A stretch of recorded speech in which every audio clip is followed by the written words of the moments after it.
এবার তৃতীয় পরিচ্ছেদের দ্বিতীয় অংশ। আগে বিদ্যা জ্ঞান বিচার না আগে ঈশ্বর লাভ? কোনটা আগে? আগে বিদ্যা জ্ঞান বিচার না আগে ঈশ্বর লাভ? শ্রীরামকৃষ্ণ মহিমার প্রতি।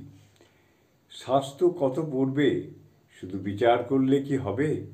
আগে তাকে লাভ করবার চেষ্টা করো। গুরু বাক্যে বিশ্বাস করে কিছু কর্ম করো। গুরু না থাকেন, তাকে ব্যাকুল হয়ে প্রার্থনা করো। তিনি কেমন, তিনিই জানিয়ে দেবেন। বই পড়ে কি জানবে? যতক্ষণ না হাটে পৌঁছানো যায় ততক্ষণ দূর হতে কেবল হো হো শব্দ, হাটে পৌঁছালে আরেক রকম। তখন স্পষ্ট দেখতে পারে, শুনতে পারে। আলু নাও, পয়সা দাও, স্পষ্ট শুনতে পাবে।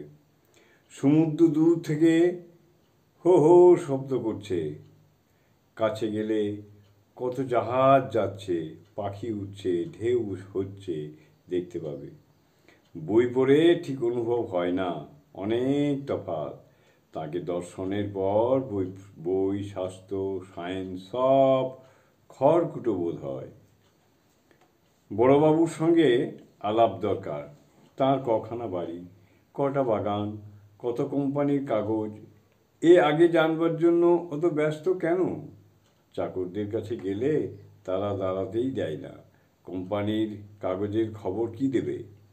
কিন্তু জোশো করে বড়বাবুর সঙ্গে একবার আলাপ করো, তা ধাক্কা পেয়েই হোক আর বেড়া ডিঙিয়েই হোক, তখন কত বাড়ি, কত বাগান, কত কোম্পানির কাগজ তিনিই বলে দেবেন।